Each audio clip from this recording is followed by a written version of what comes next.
By virtue of the authority invested in me, I admit you to the degree of Doctor of Science, honoris causa, in this university. Congratulations.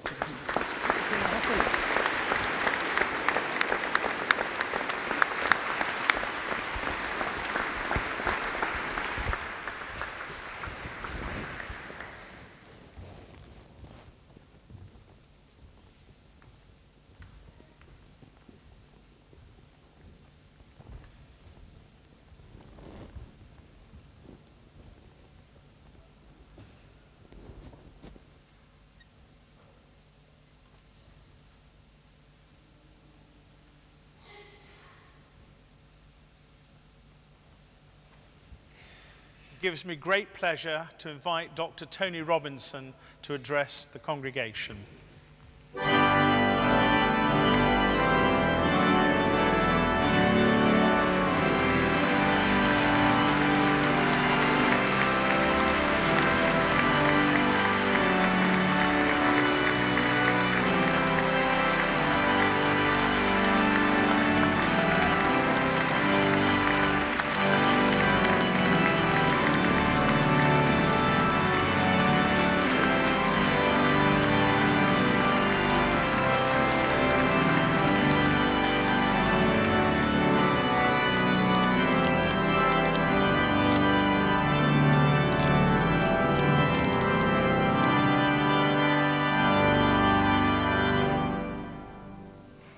Wow.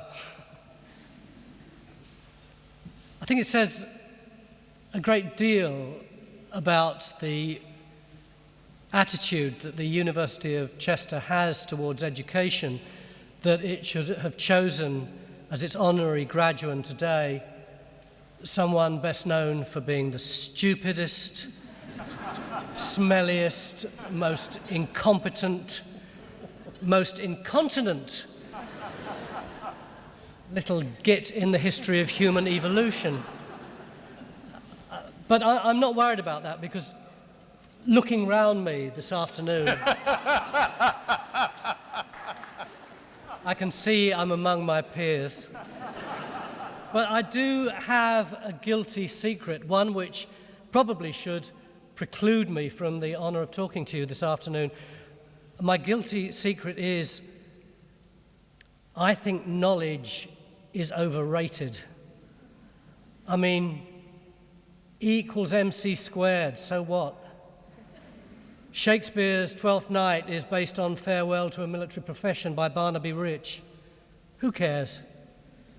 Until 1974, Chester City was the only club in the entire Football League never ever to have achieved promotion even once. Not many people know that, and those in Chester who do keep quiet about it. In other words, knowledge on its own seems to me to be no more use than a Lego brick to a one-year-old. The most imaginative thing he can think of doing with it is shoving it in his mouth and seeing if he can swallow it. The only use of knowledge is if you fit it to another piece of knowledge, and then another one, and another, until, like a Lego castle, it has shape and meaning and purpose. In other words, to me, there are other mechanisms that supersede knowledge, like playing with knowledge, like interrogating knowledge, like challenging knowledge. And through them, maybe we can achieve perception and maybe even a glimmer of wisdom. Knowledge simply tells us what something is. Perception tells us what it might become. Knowledge tells us that this is a yellow fruit of the plantain family. But we know that already. If we don't know it, we can look it up on the internet. And yet, this is exactly what so many of our political masters tell our educators that they should be teaching. They say employers are outraged that young people are leaving universities unable to identify a banana. They say the reason that Great Britain is lagging behind the other Western powers is because its workforce can't tell the difference between a strawberry and a cantaloupe melon.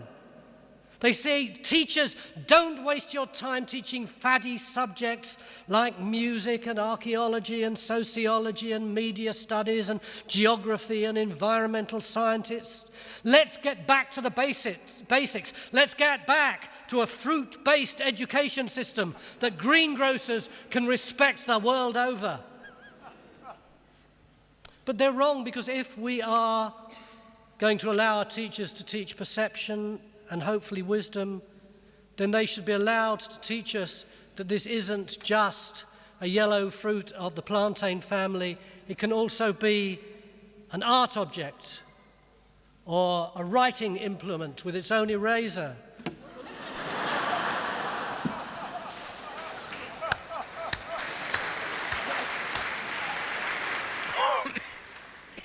And I was going to say a sex aid, but it doesn't work very well, does it?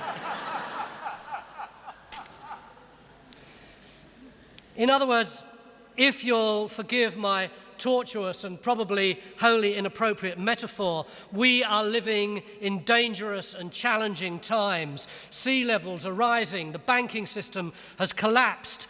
Our political leaders, who since the birth of the age of reason have felt themselves to be masters of the globe, are now behaving like stoned learner drivers attempting to steer a petrol tanker the wrong way through the Mersey Tunnel. If we are to survive as a species, we need courage and imagination. And our universities, those little jewels dotted all over the landscape of the UK, have provided that for the best part of 1,000 years. They've taught us how to think outside the box, how to challenge the status quo, to see things not as they are, but as they might become.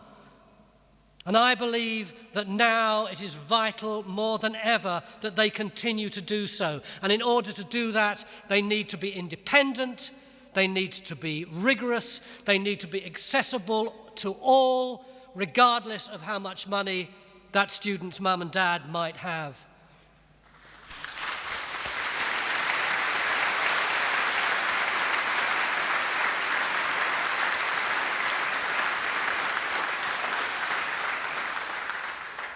And yet, and this is the reason that I chose this subject this afternoon, there is a new political correctness abroad. A political correctness that says only certain subjects are of value because only certain subjects generate economic activity. It's a correctness that says academics are fundamentally lazy, and to G them up, we need to cut teaching grants by 40% and get them to compete with each other. It's a correctness that says that the subtle relationship between teachers and pupils should be reduced to academics flogging something and students buying it.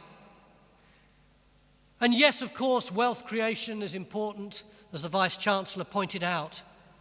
But if wealth creation is the primary purpose of university life, it will kill the spirit that created that wealth in the first place. Was it the straitjacket of outside political intervention that enabled Crick and Watson and the rest to discover the double helix? No, it was state-subsidized mucking about. It was state-subsidized playing and challenging the status quo. I am deeply, deeply honored to have received this PhD, and please forgive me for being contentious. But I believe that the financial system and the world economy has been ruined by a fanatical belief that no check is needed on the market, that the private is good and the public is old-fashioned and useless. And that insidious belief is beginning to barge its way into our education system. And for those of you who are still awake and are thinking, why should I bother to address this subject when I've just escaped from education after 15, 16, 17 years? I believe this is desperately important. If we want a UK that is prosperous and successful, then our universities have to continue to produce smart people, skillful people, brilliant people, not students who can simply spout knowledge like a speak-your-weight machine. I believe it's of vital importance that all citizens ensure that our universities remain independent and free from the shackles of outside political agencies. And I hope that I may have convinced at least some of you to take that up as a vital cause in your lives. Thank you.